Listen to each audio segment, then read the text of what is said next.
Greetings and welcome everybody, this is of course your dude JRPG here, and today I am very delighted to review Fire Emblem Engage for the Nintendo Switch. And first I will be breaking down a bit of the premise and what exactly is this game about, and then we're going to be going into my individual review about it.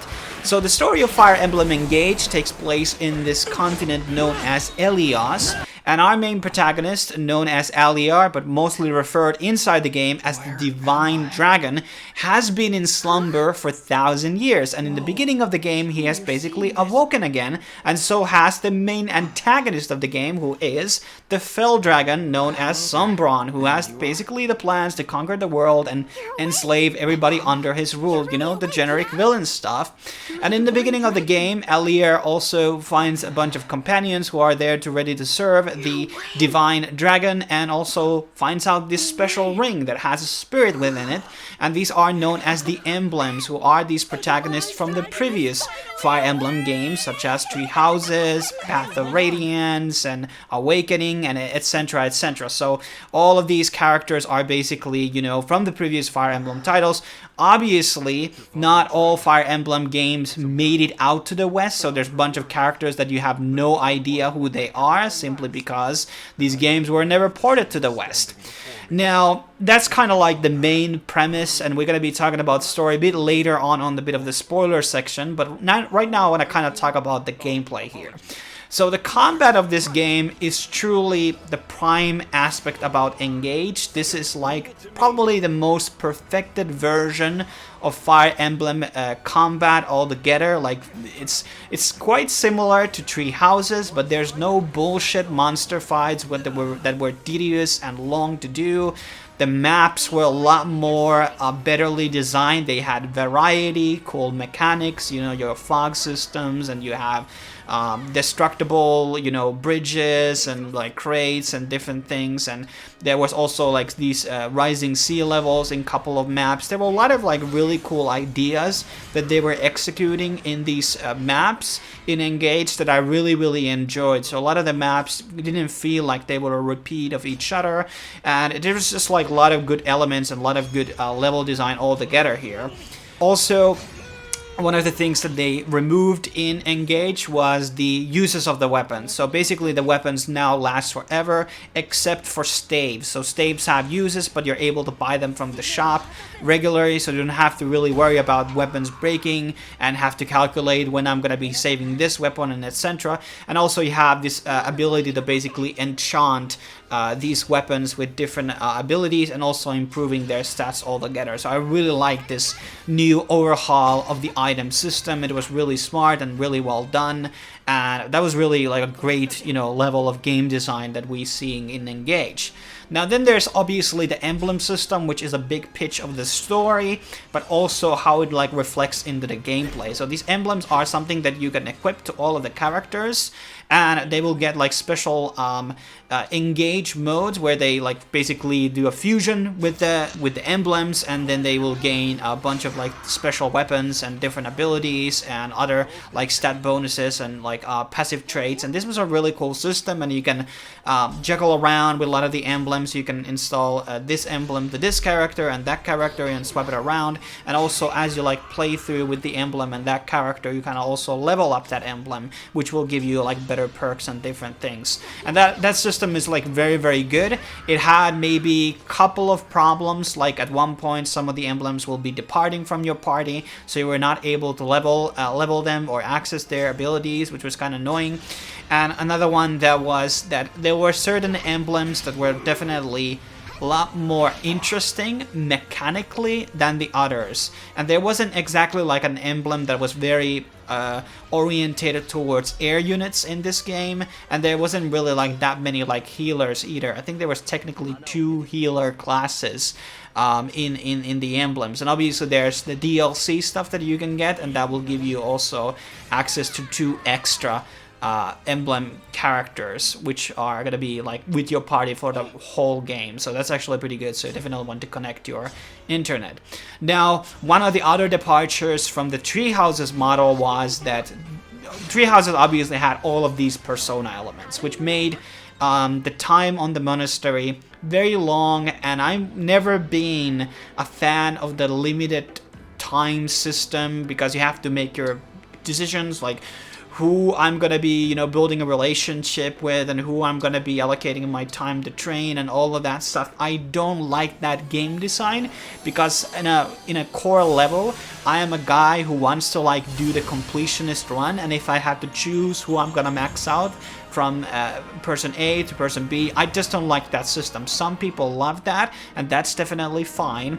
And there are still like these light versions. The place known as Somniel in Engage is kind of like the equivalent of the monastery in Three Houses, and you are able to still like, you know, do food with the characters and improve your relationship with them, which increases the stats.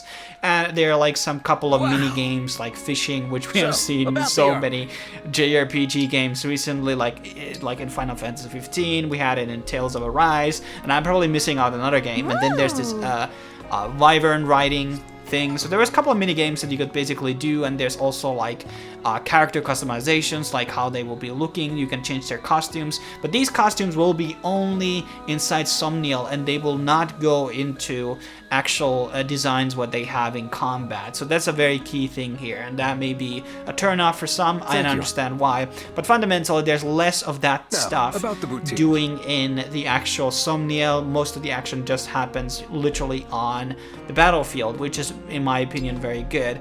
And they had this sort of going back into this, you know, world map thing, which I really enjoyed.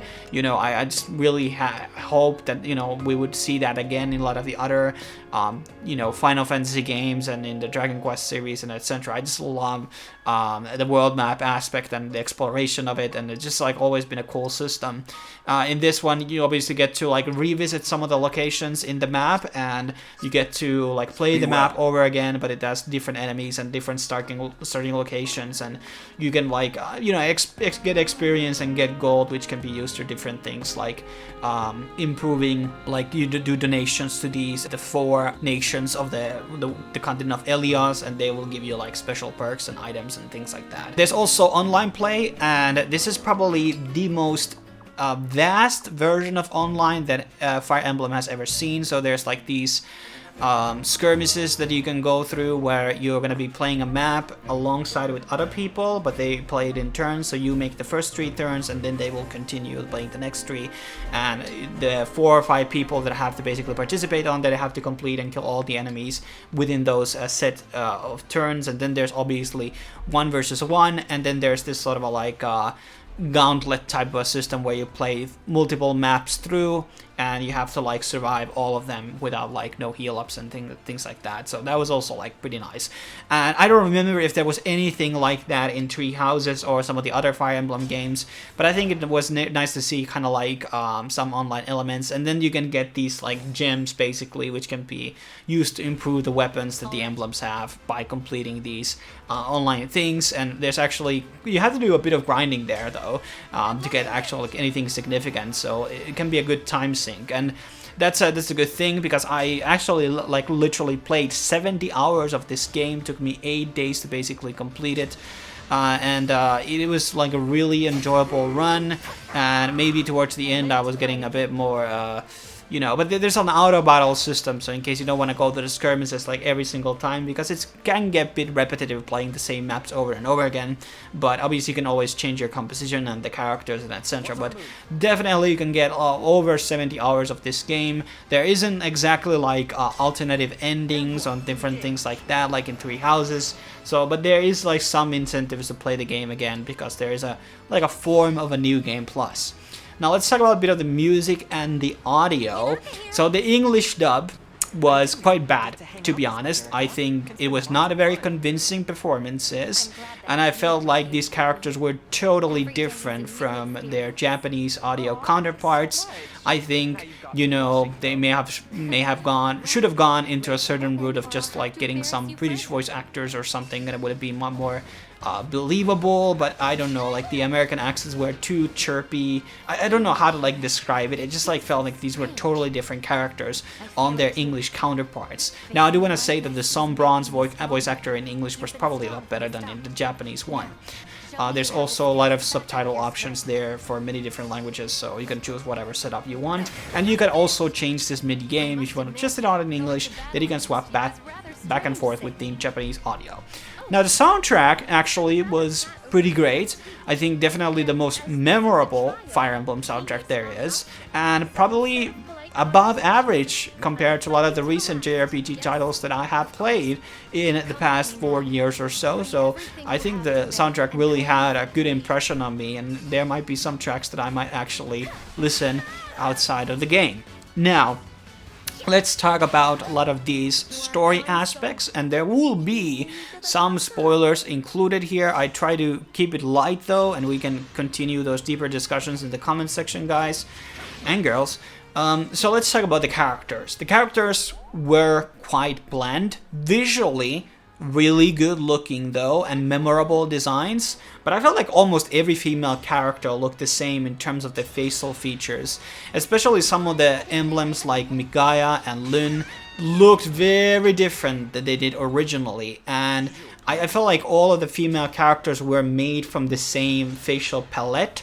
And there was like, well, there's one like grandma style character in the whole character roster, but like everyone just like looked very pretty looking female characters, the same aesthetics and everything, and I just felt like they just used the one template and changed the colors and changed the hair, and now we got something else.